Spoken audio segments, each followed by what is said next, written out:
When glaciers sweep across a landscape, they leave signature features behind them.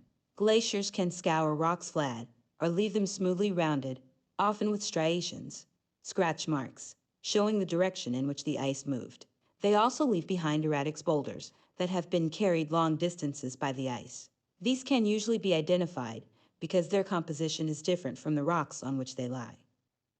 Many erratics are too large to have been moved by rivers, which is the usual way that rocks are carried across a landscape. A rock of a different kind from rocks around it, therefore, is a telltale sign that a glacier once passed by. Another is the presence of moraines and valleys. These are piles of boulders that were pushed aside when the glacier was growing and left behind when it retreated.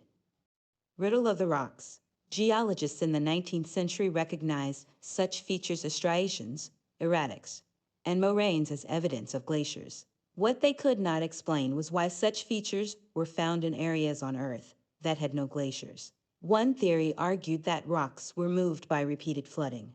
The material might have been deposited when the last flood retreated. The largest erratics could have been caught up in icebergs, which deposited the rocks when they melted.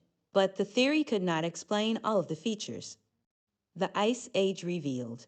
During the 1830s, Swiss geologist Louis Agassiz spent several vacations in the European Alps studying glaciers and their valleys. He realized that glacial features everywhere, not just in the Alps, could be explained if Earth had once been covered in far more ice than at present.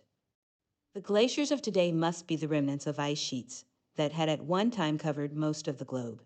But before he published his theory, Agassiz wanted to convince others. He had met William Buckland, a prominent English geologist, while excavating fossil fishes in the old red sandstone rocks in the Alps. When Agassiz showed him the evidence for his theory of an ice age, Buckland was convinced, and in 1840 the two men toured Scotland to look for evidence of glaciation there.